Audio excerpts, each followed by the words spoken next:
What's up guys, welcome back to my channel. Finally आज हम पहला एपिसोड करने वाले हैं स्टूडेंट वीजा टू कनाडा की, राइट, जैसे प्रॉमिस किया था। तो आज पहला वीडियो की हम शुरुआत करेंगे हमारे लेजेंडरी शुभम से, जो अभी फिलहाल हम मेरे लिए चाय बना रहा है। मेरे लिए नहीं, अपने लिए भी बना रहा है, एक्चुअली मैगी के लिए भी बना रहा है। कियारा को भी संभाल रहा है। तो आज हमने इसको बेबी सिटिंग की पूरे पैसे दिए हैं और इंटरव्यू करने के भी पैसे दिए हैं। तो पेमेंट के बारे में मत पूछेगा। तो जल्दी से हम उससे सारे सवाल पूछेंगे जो आप लोगों ने पिछले कुछ वीडियोस में पूछे हैं, और स्टार्ट करते हैं हमारा पहला episode of the student visa in Canada series. तो लेट्स गेट गोइंग।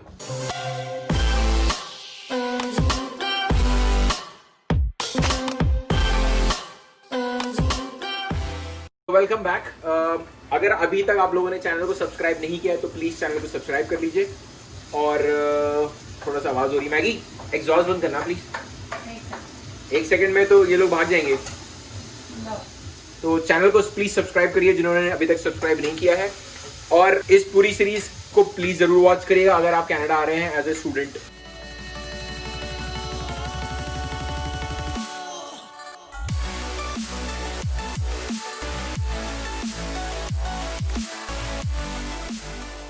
ओके, तो अब हमारी चाय हो चुकी है तैयार। ऑब्वियसली लजीज बनी है क्योंकि भाई ने बनाई है। तो भाई थैंक यू सो मच। क्या बोल रही हो? मैं लजीज नहीं बनाती। तुम तो सबसे अच्छी बनाती हो। तुम मतलब मैं तो सोच रहा हूँ तुम्हारे लिए चाय का स्टॉल खोल दूं बाहर। बाद में पीएम बना मैं इस टोरंटो एयरपोर्ट के जस्ट बाहर तुम्हारे एक टी स्टॉल खोल दूंगा। बंदे आए और सबसे पहले चाय पिला दो तुम। इंडियन मेरे को गेट चाय back to me with proper PNL, उसके आगे बात करेंगे हम। एनीवे, ये सब चलता रहेगा। सबसे इंपॉर्टेंट क्वेश्चन, सबसे पहला बेसिक क्वेश्चन जो सब लोग जानना चाहते हैं वो ये है कि अगर हम 12वीं खत्म कर रहे हैं, विच इज 12th, और बीकॉम कर रहे हैं, मास्टर्स कर रहे हैं, जो भी कर रहे हैं इंडिया में, पाकिस्तान में, यार किसी भी कंट्री में, आप जहां पे पढ़ाई कर रहे हैं उसके बाद बेसिक कनाडा आने के लिए स्टडी वीजा के लिए पहला स्टेप क्या है? सबसे पहला स्टेप तो मैं यही कहूंगा, अपनी एलिजिबिलिटी पूरी करनी चाहिए। क्योंकि अगर एलिजिबिलिटी आपकी एलिजिबिलिटी, जैसे कि अगर आपके प्लस टू के मार्क्स होने चाहिए ऑलमोस्ट 65 अबव होने चाहिए अगर आप प्लस टू करके आ रहे हैं। और अगर आप अगर आप बैचलर्स है तो आपको 70% चाहिए, क्योंकि अगर आप नहीं करोगे तो आपकी एलिजिबिलिटी नहीं थी। क्योंकि यहाँ के कॉलेजेस के जो कोर्सेज हैं उनके सबसे ज्यादा एलिजिबिलिटी है 60 to 70 के बीच में परसेंटेज। Yes, percentage. So, और तो 60 से 70%, सॉरी मिनिमम 60% चाहिए।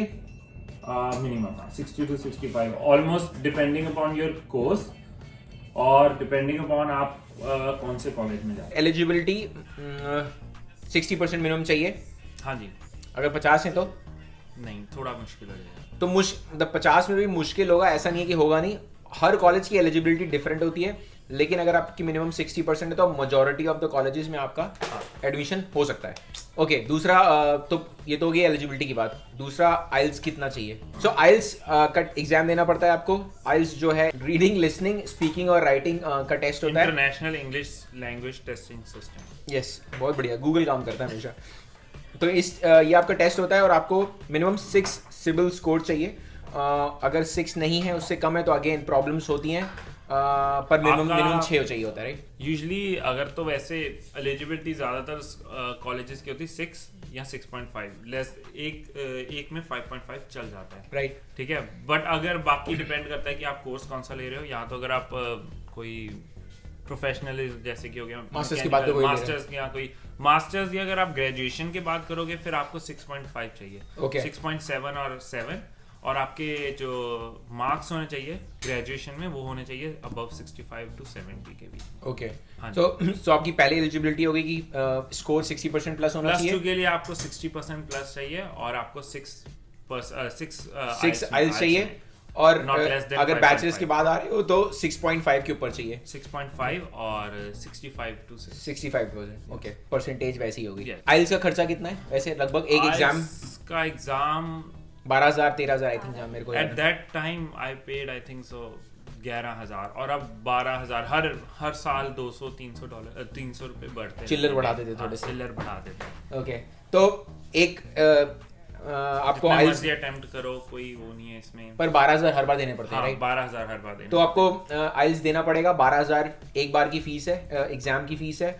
अगर पहले अटेम्प्ट में अच्छा आ गया तो अच्छी बात है, अदरवाइज 12 जितनी बार देना हो 12। हमारे इंडिया में तो चलो बहुत से कोर्स वो ट्रेनिंग सेंटर्स खुले हैं जो आइल्स कराते हैं, Right. लाइक वो डिपेंड करते हैं 12,000 मंथली जो उनका चार्ज है। तो आप अगर वो लेना चाहें तो आप वो भी ले सकते हैं।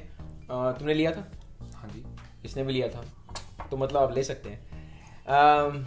तो I guess I mean depend करता है, राइट? आप 2 बार टेस्ट देना चाहते हो कि आप एक बार क्लास में एक बार कोचिंग में जाके वहाँ पे थोड़ा सीख के फिर से आ सकते हो, बिकॉज ऑब्वियसली वो हर साल पढ़ा रहे होते हैं। ऑब्वियसली इतनी सारी कोचिंग इंस्टीट्यूट्स खुले हुए हैं इंडिया में, पर at the same point of time अगर आपको लगता है आप प्रैक्टिस ऑनलाइन सब कुछ मिल जाता है, अगर आपको लगता है कि आप उसमें नहीं हो सकता तो आप कोचिंग में जाइए, वहाँ पे पैसे स्पेंड करिए। अदरवाइज एक बार में निकाल सकते हो तो निकाल सकते हो आप। ये तो हो गई एलिजिबिलिटी की बात। अच्छा, तो आइल्स दे दिया मैंने, आइल्स है मेरे पास, अब मेरे पास परसेंटेज है। What is the next step after getting these 2 things done? Next step एक उससे पहले भी होता है जो आप करवा सकते हो, जो होता है कि अगर तो आपको कॉलेजेस पता है, Okay. जैसे आपको पता है कि ये कॉलेजेस हैं और मैंने इस कॉलेज में ही अप्लाई करना है, Right. जैसे मेरे दिमाग में था कि नहीं मैं जाऊंगा तो ब्रैम्पटन ही जाऊंगा। ओके, ज्यादा से ज्यादा अगर होगा तो मिसिसागा या बट रहूंगा आसपास ब्रैम्पटन के। ठीक है। तो मेरे दिमाग में था तो ब्रैम्पटन में आ गया शेरडन और हम्बर। ठीक तो है। दोनों के थ्रू मैंने ऑफर लेटर मंगवाई। ऑफर लेटर एक होती है कि तुम पहले भी मंगवा सकते हो, जैसे जो आपके आइल्स होते हैं, आइल्स से Right. पहले भी हो जाती है ओके। वो। पर आइल्स के पहले अगर मंगाओगे तो मतलब उसमें लिखा होता है ना कि ऑफर लेटर में कि इतनी आइल्स होगी तभी एडमिशन होगा? वो तो हर एक की एलिजिबिलिटी पहले ही लिखी होती है, अगर आपके Okay. वो स्कोर हो गए तो तभी आएंगे, अदरवाइज नहीं होंगे। ओके, तो पर कोर्स का तुम्हें वो मिलता कैसे, लाइक ऑफर लेटर कैसे मिलता है? ऑफर लेटर कुछ भी नहीं है, बस आपको अप्लाई करना है, अपना पासवर्ड वगैरह दिया, उसमें आपने अपनी स्टडीज का डाला, +2 का लगाया, +10th का लगाया, ठीक है ना? आपको पता तो होएगा ही ना, अगर आइल्स का टेस्ट दिया, आपके दिमाग में ये तो होएगा कि इतना तो करूंगा इसको, राइट। एक बंदे को अपने आप ही इंट्यूशन जो करके आया वो तो इंट्यूशन होएगी ना अंदर में, Right. कि हाँ कि होएगा, कितना आ जाएगा? हाँ कितना आ जाएगा, ठीक है। वो प्री डोंट नो क्या कहते हैं उसे, बट हाँ वो ऑफर लेटर पहले आ जाती है, मंगवा सकते हो। पर ऑफर लेटर लेने के लिए क्या स्टेप है? लाइक ऑफर लेटर के लिए आप सीधे कॉलेज की वेबसाइट पे जाके मैंने हाँ एडमिशन सीधा उस पे भी अप्लाई कर सकते हो। कईयों की कभी कभार वेव्ड ऑफ होती है, कईयों की फीस नहीं लगती है, अदरवाइज यूजुअली $80 to $150 के बीच में होती है, मतलब करीबन 6 offer से letter। 6-7 हज़ार रुपए। हाँ ऑफर Indian लेटर rupees में। मंगवाने के लिए। Okay, बट offer letter कईयों मंगवाने की कंसल्टेंट जो इंडियन कंसल्टेंट्स होते हैं उनके कईयों कॉलेजेस के साथ टाई अप होता है, राइट। तो वो फीस वेव ऑफ करवा देते हैं। ओके, जस्ट बिकॉज कि वो एक स्टूडेंट दे रहे हाँ, हैं। क्योंकि एक स्टूडेंट भेज रहे हैं तो वो उनको वो चीज़ पड़ती नहीं है, वो फ्री में करवा देते हैं। ओके, तो मैं अभी उस पर आ रहा हूँ कि मतलब कंसल्टेंट के थ्रू जाने से क्या होता है क्या नहीं होता। बट अगर मैं 12th के बाद आ रहा हूँ और मेरे को मालूम है कि मेरे 80% आ जाएंगे, तो मैं ऑनलाइन लेट्स से हम्बर कॉलेज में गया, अप्लाई किया कि मेरे को ये कोर्स करना है और वहाँ से एक लेटर मंगवा ली, ऑफर लेटर। वो ऑफर लेटर का फायदा क्या हुआ मंगाने का? ऑफर लेटर का ये फायदा हुआ क्योंकि कभी कभार ऑफर लेटर को महीना आने को लग जाता है, राइट। तो अगर आपके पास एक डेडलाइन है, अगर आप सोच रहे हो कि हाँ इंडिया में ये हमारा अप्रैल में खत्म होता है, राइट। जून में हमारा रिजल्ट आता है, Right. जून में रिजल्ट आया, अगर आप सोच रहे हो कि अब मैं आइल्स करूंगा या आइल्स कर ली है, राइट। तुम्हारे को ये है कि जून में अगर आया आप अपना ऑफर लेटर पहले मंगवा सकते हो। आइल्स Okay. का अगर बाद में होएगा तो बंदा उसके साथ लगा सकता है। ओके, तो मतलब बेसिकली ऑफर लेटर का फायदा टाइम ये है कि आपका टाइम बच बच जाता है, जाएगा। टाइम बच जाता है, क्योंकि अगर आप सितंबर बैच में आ रहे हो, है ना, क्योंकि मई जून तक आता है आपका +2 का रिजल्ट, राइट। है ना, तो उसके बेस पे ही आप लगाओगे, उसके बेस पे लगाओगे तो आपको टाइम बच जाता है, क्योंकि फिर आप सितंबर के बजाय सितंबर बैच में ही अप्लाई कर सकते हो, रादर देन अगर आप सितंबर में नहीं, फिर आपका आगे चल जाता है जनवरी के बैच में, राइट। और जनवरी बैच छोटा होता है उसमें, राइट, क्योंकि वो फास्ट ट्रैक होता है, क्योंकि टाइम कम बचा होता है, इसलिए कोशिश करते हैं वो जल्दी खत्म करने की। Yes. So going back to the same question कि लेट्स से एलिजिबिलिटी आपने ऑफर लेटर मंगा लिया है, खुद जाके अप्लाई कर दिया, तो आपके साथ $70-80 जो भी लगते हैं ऑफर लेटर आ जाता है। ऑफर लेटर आने के बाद का प्रोसेस क्या है? ऑफर लेटर आ गया आपके पास आइल्स आ गया है, आपके पास 12th की मार्कशीट आ गई है, या रादर जो भी परसेंटेज है वो आ गई है, तो आपके पास वीज़ा आ चुका है। सॉरी, नॉट वीज़ा आ चुका, आपके पास ऑफर लेटर है, you are ready to go to Canada. पर एक स्टेप ये भी है कि अपना वीज़ा अप्लाई करना है आपको उसके बेस पे। हाँ जी। तो उसके चांसेस क्या है कि कितनी बार रिजेक्ट हो सकता है?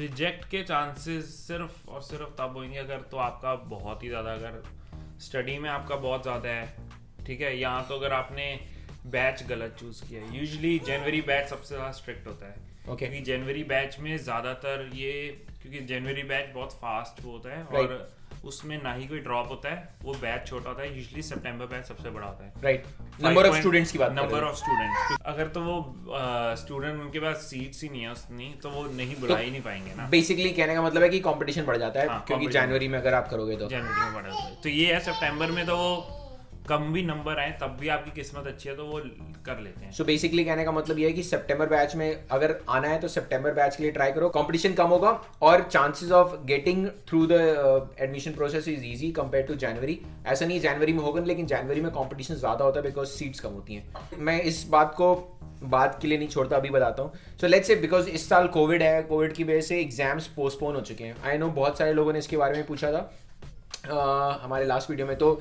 व्हाट इज द चांसेस कि अगर एग्जाम के रिजल्ट्स लेट आएंगे तो एडमिशन मिलने में प्रॉब्लम होने वाली है यहाँ पर?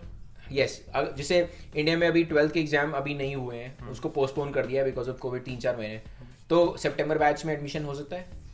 सितंबर बैच में देखो, सितंबर बैच में वो एडमिशन करेंगे नहीं क्योंकि अभी वो नहीं हुआ है एग्जाम, क्योंकि बेसिकली उसके लिए एग्जाम जरूरी है। कि तुम ये बोल रहे हो कि अगर एग्जाम रिजल्ट्स लेट आएंगे तो एडमिशन नहीं हो पाएगा?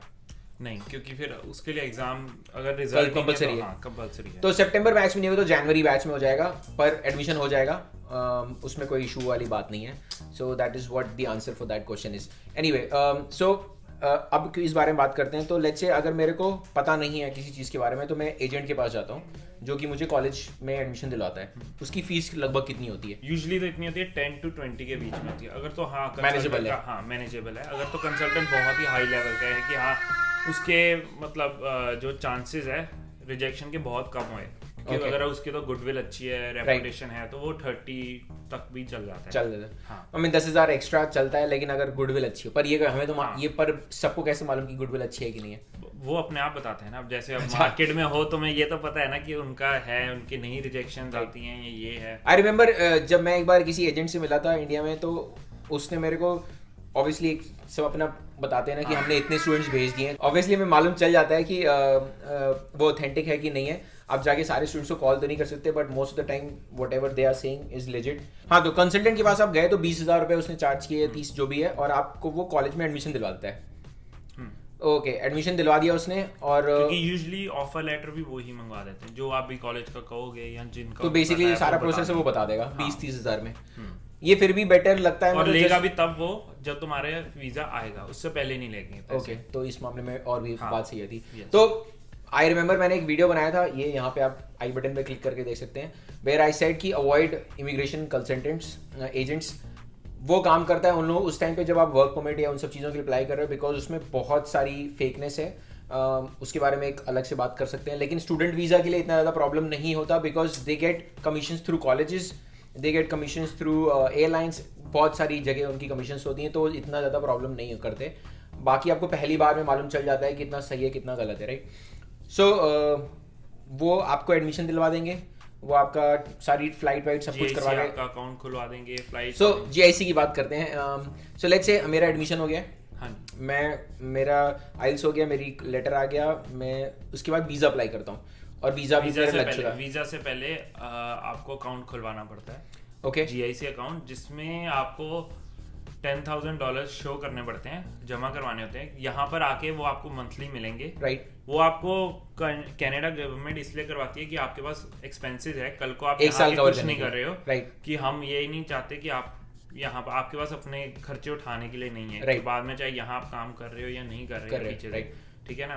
तो इसलिए बस इसमें एक चीज है, कई लोग वहां पर आईसीआईसी बैंक में खुलवा देते हैं, ओके, जो कि यहाँ पर आईसीआईसी बैंक है, राइट। हमारे वहाँ के आईसीआईसी बैंक बहुत अच्छा है, राइट, कि उसका लेवल अच्छा है कि नहीं आईसीआईसी बैंक है, राइट। बट यहाँ के अकॉर्डिंग आईसीआईसी बैंक वो आईसीआईसी बैंक नहीं है। ओके, पहला उसका ड्रॉबैक ये है कि वो क्रेडिट हिस्ट्री नहीं हमारा बचाता, राइट। वो हमारी क्रेडिट हिस्ट्री यहाँ पर बहुत वो है, इंपॉर्टेंट है, ठीक है। वो क्रेडिट हिस्ट्री में इतना नहीं करता। सेकेंड थिंग, उसके आवर्स और ऑपरेशन और उसका ऑनलाइन बैंकिंग इतना फास्ट नहीं है, ओके। वेयर की अगर हम नोवा स्कॉशिया में लेंगे, नोवा स्कॉशिया यहाँ का ब्रांड जो स्कॉशिया बैंक है, बैंक ऑफ नोवा स्कॉशिया, जो यहाँ का है, उसके बेनिफिट्स ये हैं कि हाँ आपका क्रेडिट हिस्ट्री भी आपको आ रही है, उसके रिवॉर्ड्स भी होते हैं, ऊपर से आप कनेडियन बैंक में डिपॉजिट करा देते हो पैसे, तो ऑब्वियसली फायदा होता ही है। तो हिज रिकमेंडेशन इज कि स्कोशिया बैंक में अपनी जीआईसी खुलवाइए। $10,000 की, और जो आपको हर महीने वापस मिलते रहते हैं। बहुत सारे लोग कंफ्यूज हो जाते हैं, वो ये सोचते हैं कि हम लैंड करेंगे और $10,000 विड्रॉ कर लेंगे। ऐसा नहीं होता। बेसिकली वो एक फिक्स डिपॉजिट $2,000 आपको उसी वक्त दे देंगे। पहले महीने मिलती है $2,000 और उसके बाद उसको डिवाइड उसके बाद आपके डिवाइड करेंगे 674 आपको, फिर 674 678 अराउंड 670 to 80 में आपको वो इंस्टॉलमेंट बना के वो दे जाएंगे। अब बहुत सारे लोग पूछते हैं पहले महीने 2,000 क्यों आती है। उसका सिर्फ और सिर्फ ये रीजन है कि आप जब आते हो तो आपके एक्सपेंसेस सबसे ज्यादा होते हैं, इसलिए वो पहले महीने 2,000 देते हैं, उसके बाद वो इक्वली में डिवाइड कर लेते हैं। How to save on that, उसके बारे में हम अगले कुछ पार्ट्स में बात करेंगे। पर अभी के लिए फीस, नेक्स्ट स्टेप इज कि फीस कितनी है कॉलेजेस की।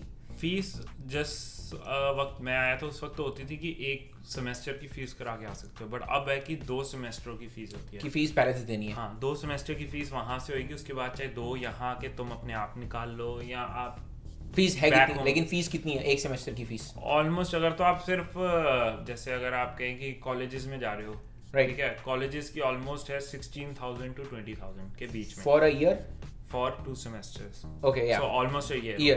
Yeah. For So 2 semester 8 months. हो गया. So मोटा आई थिंक इसके बारे में पहले भी काफी बात हो चुकी है। Every semester is about $7,000 to $8,000. Every semester. 8 to 12. 8 to 12. 8 to 12,000. Yes. Okay.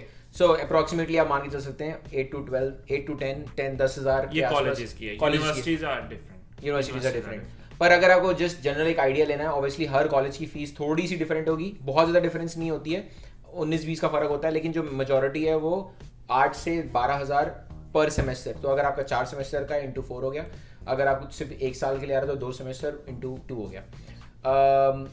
Fees के अलावा और क्या खर्चा है? पहले इंडिया में बैठे बैठे एक GIC करवा दी, 2 सेमेस्टर की फीस भर दी।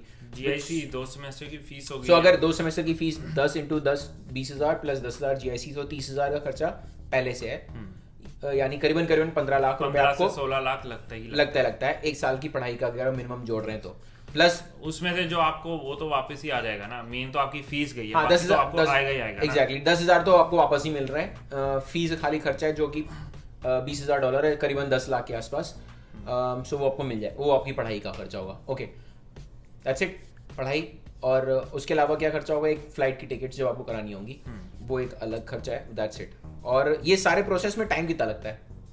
लेट्स से अगर मेरा हर चीज पहली बार में हो गया, लाइक आइल्स भी पहली बार में क्लियर हो गया। आइल्स का एक तो अगर तो चलो देखो पंजाब में कर रहे हो, पंजाब में तो डेट्स मिलनी थोड़ी 2-3 महीने की होती है। पंजाब की डेट्स ऑनलाइन बुक करनी होती है, ब्रिटिश काउंसिल से होता है। ओके, ब्रिटिश काउंसिल होगी और IDP, आइल्स के 2 हैं, ब्रिटिश काउंसिल और IDP। ओके, और ये डिपेंड करता है आपको डेट्स मिल रही हैं कैसे मिल रही, कहाँ की मिल रही हैं। पंजाब में थोड़े ज्यादा वो टाइट स्पॉट है, राइट? टाइट स्पॉट है, ठीक है। बाकी हाँ, दिल्ली वगैरह मिल जाती महीने के देर में, आपको महीने का अगर आपको गैप चाहिए आपको महीने बाद वो मिल सकती है।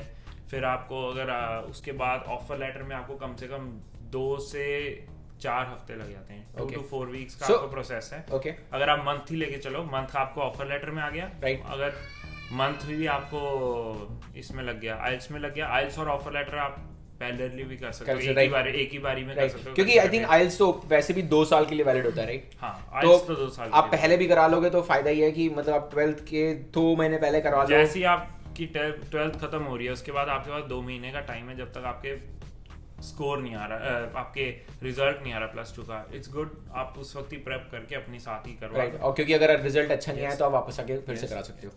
के बाद फिर आपको महीने का आपको कम से कम आपको 15 दिन से महीना लग जाता है बैंक को होने के लिए, बैंक के आपके पेपर आने के लिए जो GIC आपने खुलवाई है, राइट? ठीक है। सो GIC खुलवाने के लिए GIC की हमने बात करी, जिससे स्कोशिया बैंक खुलवा सकते हैं। स्कोशिया बैंक का एक ब्रांच आई नो दिल्ली में है, पर उसके अलावा पंजाब में अगर है तो कैसे खुलवाएंगे वो? नहीं, वो जो इमिग्रेशन वाले हैं वो यहाँ के कॉलेज, वो यहाँ के बैंक के साथ होते हैं, वो इंडिया के वहाँ से नहीं खुलेगा। Okay. वो यहाँ के बैंक से कम्युनिकेट करके आपका ऑनलाइन ही सारा कुछ जाएगा, वहाँ से वो ऑनलाइन ही सारा बैंक खोल के सारा काम कर देंगे, सारा कुछ खोल के 2 to 4 वीक्स 2 to 3 वीक्स के अंदर अंदर आपको अकाउंट की डिटेल मिल जाएंगी। Okay. वो अकाउंट नंबर आपको भेज देंगे और आपके बैंक की डिटेल्स भेज देंगे, ये अकाउंट खुल गया, GIC है।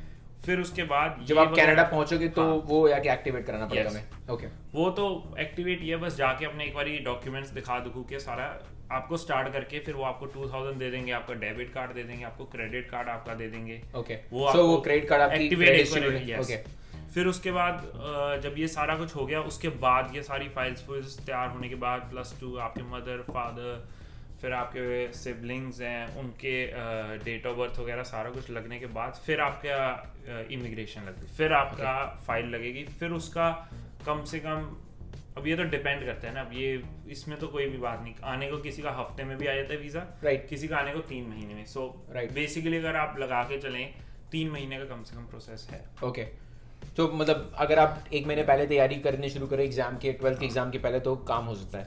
So I think that was it for the basic knowledge about कि आपको कैसे लाइक पहला स्टेप क्या है। जब ये स्टेप खत्म हो जाता है तो अगला स्टेप आता है कि कौन सा कॉलेज सेलेक्ट करें, मतलब वो भी एक अपने आप में ही पहले स्टेप का ही पार्ट है कि कौन सा कॉलेज सेलेक्ट करें और कौन सा कोर्स सेलेक्ट करें। ऑब्वियसली इसमें हर बंदे का एक अलग चॉइस होगी कि उसने कौन सी पढ़ाई करनी है, पर हम बेसिक डिटेल्स के बारे में बात करेंगे अगले वाले एपिसोड में। So make sure you subscribe and share this video अगर आपको ये वीडियो अच्छा लगा हो। Thank you so much for sharing the details. अगर आपके पास कोई और सवाल हैं इस वीडियो के रिलेटेड तो प्लीज़ कमेंट सेक्शन में बताइए। I will be able to pass it on to him and he can answer. You can also reach to my Instagram ID और हिज इंस्टाग्राम ID, ठीक है भाई? हाँ, लेकिन प्लीज़ तंग मत करना बंदे को, जो जेन्युइन सवाल है वो पूछ सकते हो आप। इसकी इंस्टा ID भी मैं स्क्रीन पर डाल दूंगा so that you guys are able to reach him out. आज के लिए इतना ही, मिलते हैं अगले एपिसोड में। Thank you for watching. Make sure you hit the like button and take care of yourself. Peace.